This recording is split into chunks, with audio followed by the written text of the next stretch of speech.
الصبح بدا من طالعته والليل دجى من وفراته الله الله الله الله الله الله الله الله. بسم اللہ الرحمن الرحیم. علم الصرف کے چھٹے باب مثال کے سبق نمبر 16 میں خوش آمدید. گزشتہ سبق کے اندر ہم نے مثال یائی کی ثلاثی مجرد کی پہلی گردان پڑھی تھی. آج کے سبق میں ہم مثال یائی کی ثلاثی مجرد کے باقی گردانوں کو پڑھیں گے. چھٹا باب ہمارا چل رہا ہے، سبق نمبر 16 ہے ثلاثی مجرد کی بقیہ گردانیں، مطلب مثال یائی کی جو باقی گردانیں رہ گئی تھیں وہ ہم اس سبق کے اندر کور کریں گے. تو مکمل گردانیں آپ کو بتانے کی یا پڑھانے کی ضرورت نہیں ہے. جیسے آپ نے گزشتہ گردان پڑھی ہے ویسے ہی یہ والی گردان بھی ہے. گزشتہ گردان کے اندر ہم نے یہ بتایا تھا کہ قانون لگا تھا یو سرو والا، وہی والا قانون تھا جو پوری گردان کے اوپر لگا تھا، اس کے علاوہ اور کوئی قانون نہیں لگا تھا. یہ جو ہم نے گردانیں یہاں پر لکھی ہیں اس میں بھی یہی والا قانون لگے گا، یو سرو والا. یعنی پہلے مضارع مجہول پہ لگے گا، پھر جہاز مجہول پہ لگے گا، پھر نفی مجہول پہ لگے گا، پھر نفی مجہول موقت بالا ناصبہ پہ لگے گا، مستقبل مجہول موقت بانون تاکید ثقیلہ، بانون تاکید خفیفہ، امر مجہول پر لگے گا، نہیں مجہول پر لگے گا. غرض یہ ہے کہ جو مجہول کے صیغے ہوں گے اس پر یہ والا آپ نے قانون لگانا ہے.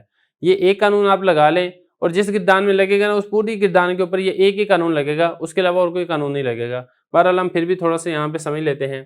پہلی گردان دیکھیں، صرف صغیر ثلاثی مجرد مثال یائی بروزن فاعلہ یفعلو، مطلب باب سامیہ. اس کا مصدر ہے الیبسو، یبس کا مطلب ہوتا ہے خشک ہونا.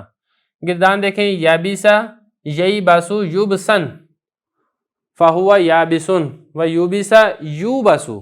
یوئی باسو ہم نے نہیں پڑھنا، وگرنہ اصول تو یہ تھا کہ چونکہ مثال یائی ہے تو یا ہونی چاہیے، لیکن جیسا کہ میں آپ کو بتا چکا ہوں کہ مجہول کے صیغوں کے اندر یہی والا قانون لگنا ہے.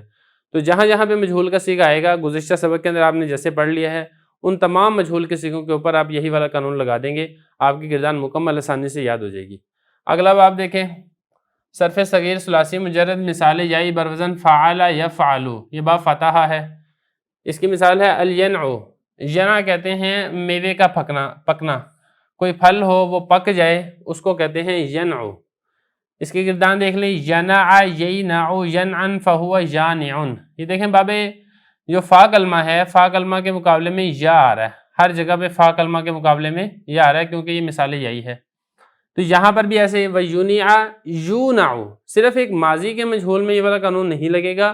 ماضی کے علاوہ جس گردان کا مجہول کا صیغہ آئے گا وہاں پر آپ نے یہی والا قانون لگانا ہے، آپ کی گردان وہ مکمل ہو جائے گی. اگلا باب بھی ایسے ہی ہے، صرف صغیر ثلاثی مجرد مثال یائی بروزن فاعل یفعلو، حاسب یحسبو کا یہ باب ہے.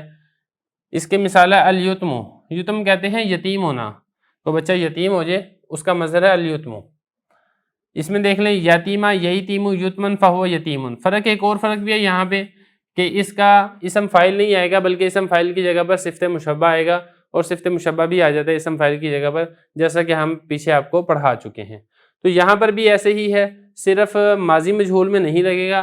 ماضی مجہول کے علاوہ جو مجہول کی گردان آئے گی وہاں پر یہ آپ نے یو سر والا قانون لگانا ہے اور کسی قسم کا کوئی فرق نہیں ہے. اگلی گردان بھی دیکھ لیں، صرف صغیر ثلاثی مجرد مثال یائی برزن فاعل یفعلو. باب کاروما سے ہے یہ. اس کا مصدر ہے الیقظو، یہ کہتے ہیں جاگنے کو.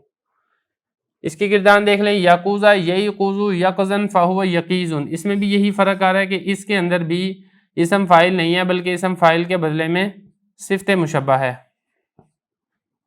باقی اس میں کوئی فرق نہیں ہے، صرف ماضی مجہول کے علاوہ جہاں جہاں پر مجہول کا صیغہ آئے گا وہاں پر آپ نے یو سر والا قانون لگا دینا ہے. ایک مرتبہ وہ باب الصرف کتاب دیکھ لیجئے گا، اس کے اندر بھی ترتیب کے ساتھ جیسے جیسے وہ صیغے لکھے ہوئے ہیں آپ ایک نظر اپنے نظر سے گزار دینا ہے، آپ کو سارے صیغے آرام سے بالکل سمجھ میں آ جائیں گے انشاءاللہ تعالی.